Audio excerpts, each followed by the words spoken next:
4 शाखाएं किराए के भवन में चल रही है। उक्त शाखाओं के कार्य क्षेत्र में आने वाले गांवों की संख्या 29,639 है। शाखा व गांव का विवरण परिशिष्ट 1 पर संलग्न है। खंड संख्या 2 राज्य के जिला केंद्रीय सहकारी बैंक भारतीय रिजर्व बैंक से लाइसेंस धारक बैंक होने से वाणिज्यिक संस्थान है। इनके कार्यों के खर्च बैंकों द्वारा स्वयं के लाभ कोषों से किए जाने होते हैं। अतः ग्राम सेवा सहकारी समितियों हेतु निःशुल्क भूमि की भांति जिला केंद्रीय सहकारी बैंक की ग्रामीण क्षेत्र में स्थित शाखाओं हेतु निःशुल्क भूमि आवंटन का प्रस्ताव विचाराधीन नहीं है। खंड संख्या 3 वित्तीय बैंकिंग सेवा कियोस्क विकसित करने की उच्च पूंजीगत एवं परिचालनात्मक लागत से दृष्टिगत सहकारी बैंकों की शाखाओं में वित्तीय बैंकिंग सेवा कियोस्क खोले जाना वर्तमान में विचाराधीन नहीं है। पैक्स के माध्यम से सदस्यों को नकद जमा, नकद निकासी, मिनी स्टेटमेंट, बकाया राशि की पूछताछ इत्यादि सेवाएं प्रदान कर रहे हैं। खंड संख्या 4 ऐसे जिले जिनमें केंद्रीय सहकारी बैंक नहीं है उनमें सर्वे करवाकर सक्षमता के आधार पर नवीन केंद्रीय सहकारी बैंक स्थापित करने की कार्रवाई की जा रही है। केंद्रीय सहकारी बैंकों के उपनियमों में संशोधन कर बैंकों में बीमा व्यवसाय प्रारंभ करने की कार्रवाई की जा रही है। माननीय सदस्य। माननीय अध्यक्ष महोदय, भारतीय रिजर्व बैंक से लाइसेंस प्राप्त होने के कारण ही केंद्रीय सहकारी बैंक में निःशुल्क भूमि देने से इनकार किया जा रहा है। ऐसा क्या कोई राज्य सरकार के पास स्पष्ट नियम है जो भूमि आवंटन निःशुल्क को इस आधार पर प्रतिबंध करती है? उसे नियम को सदन के अवगत कराएं। माननीय मंत्री जी। जी वापस बोलो।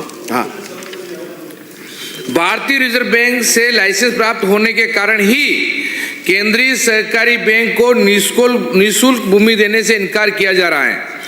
ऐसा क्या कोई राज्य सरकार के पास स्पष्ट नियम है जो भूमि आवंटन निःशुल्क को इस आधार पर प्रतिबंध करती है? उसे नियम को सदन में अवगत कराया जाए, क्योंकि ग्राम सेवा माननीय सर अवगत कराया जाए। कुछ बताओ प्रश्न का उत्तर। हाँ, माननीय मंत्री बोलो। माननीय अध्यक्ष महोदय, मैं आपके माध्यम से माननीय सदस्य को अवगत कराना चाहूँगा कि राजस्थान में ग्राम सेवा सहकारी समिति और केंद्रीय सहकारी बैंक की प्रकृति और भूमिका अलग अलग होती है। इसलिए ग्राम सेवा सहकारी समितियों की तरह केंद्रीय सहकारी बैंक की शाखाओं को निःशुल्क भूमि आवंटन का प्रावधान सामान्यतः नहीं किया गया है। इसके पीछे मुख्य कारण रहे ग्राम सेवा सहकारी समितियां ग्राम स्तर पर सहकारी संस्था है जो सीधे सीधे किसानों को ऋण, खाद बीज, भंडारण आदि सेवाएं देती है, जबकि केंद्रीय सहकारी बैंक जिला स्तर का बैंक होता है जो पैक्स एवं अन्य को वित्तीय सहायता देता है। ग्राम सेवा सहकारी समितियां सामान्यतः छोटी एवं सीमित संसाधनों वाली संस्थाएं होती है, इसलिए उन्हें आधारभूत ढांचा विकसित करने के लिए सरकार की सहायता एवं निःशुल्क भूमि दी जाती है। जबकि सीसीबी बैंकिंग संस्था है, उसके पास स्वयं की पूंजी और आय के स्रोत होते हैं। सरकार की नीति का उद्देश्य ग्रामीण स्तर पर सहकारी ढांचे को मजबूत करना है। पैक्स सीधे किसानों से संपर्क में होती है, इसलिए उन्हें प्रोत्साहन दिया जाता है। सीसीबी पहले से ही वित्तीय रूप से सक्षम है और संस्थागत ढांचा रखने वाला बैंक है। दूसरा। माननीय अध्यक्ष महोदय, मैंने मंत्री महोदय को ये पूछा अपने पास ऐसा भूमि आवंटन का ऐसा सरकार के पास सर्कुलर है कि इनको नहीं देनी जमीन, ऐसा कोई सर्कुलर है कि अपने पास स्पष्ट एक बार इतना बताएं। निश्चित रूप से भूमि आवंटन की एक पॉलिसी है और उस पॉलिसी में बैंकों को अनुमत नहीं किया गया है। अगला माननीय एक मिनट, अपन पैक्स को देते हैं, लेम्स को देते हैं, मार्केट में तो भंडार को देते हैं, सबको देते हैं जमीन। तो ऐसा रियायती दर पर हम समाजों को भी देते हैं, बहुत से समाज हैं उनको रियायती दर पे या डीएलसी रेट पे अपन सब देते हैं। तो ऐसा अपन भी उनको भी दे सकते हैं, ऐसी कोई बात नहीं है। तो ऐसा आप संशोधन करके अपन पैक्स लेम्स को आधार पर मार्केटिंग को भंडार को दे रहे हैं, उस प्रकार इनको भी अपन दे सकते हैं। ऐसा कोई स्पष्ट नियम सरकार के पास नहीं है। प्रश्न का उत्तर तो आ गया।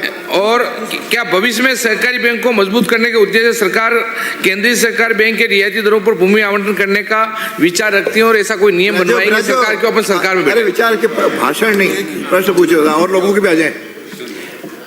निश्चित रूप से जो माननीय सदस्य ने बैंकों के लिए जो भूमि को अनुमत करने का है, अगर प्रस्ताव प्राप्त होता है तो उसको हम विचार करके उस पर निर्णय करेंगे। अगर डॉक्टर